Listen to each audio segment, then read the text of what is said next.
Plus থাকে, প্লাসের উপরে বার দিলেই কিন্তু নর হয়ে যায়। আর ইনটু যদি থাকে, ইনটুটা কি আবার নর করার জন্য ওই ইনটুটার সম্পূর্ণটার উপরে বাদ দেওয়া লাগবে, দিয়ে ওটা আবার ভাঙে দেওয়া লাগবে। প্লাস অবস্থায় আছে, আবার বি প্লাস সিটাও প্লাস অবস্থায় আছে। ইনটু কোথায় আছে? ইনটু আছে মাঝখানে। তোমার টার্গেট হলো এই মাঝখানের অংশটাকে প্লাস বানা।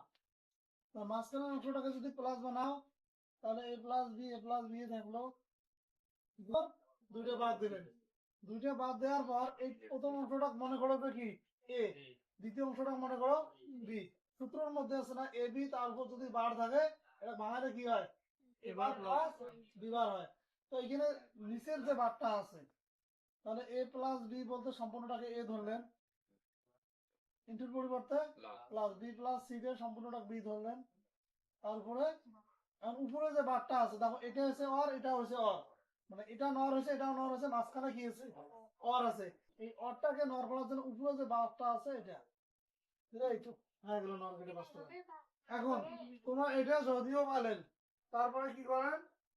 নর কেটে চিহ্ন না দিয়ে মেনে দেখো প্রথমত কি আছে? এ প্লাস বি। এ প্লাস বি বলতে এ প্লাস বি, তারপরে কি দেয়া আছে?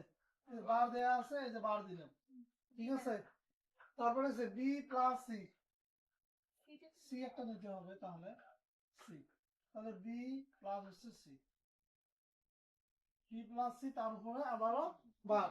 এখন দেখো এই টোটাল যে অংশ দুটো আছে, প্রথম যেটা আছে এ প্লাস বি, তার উপরে হচ্ছে বার, বি প্লাস সি, তার উপরে হচ্ছে বার। এ প্লাস বি আর বি প্লাস সি, এই দুটো আবার কি অবস্থায় আছে? যোগ অবস্থায়। এই যে যোগ চিহ্নগুলো এইভাবে দিবে, তাহলে এটা হচ্ছে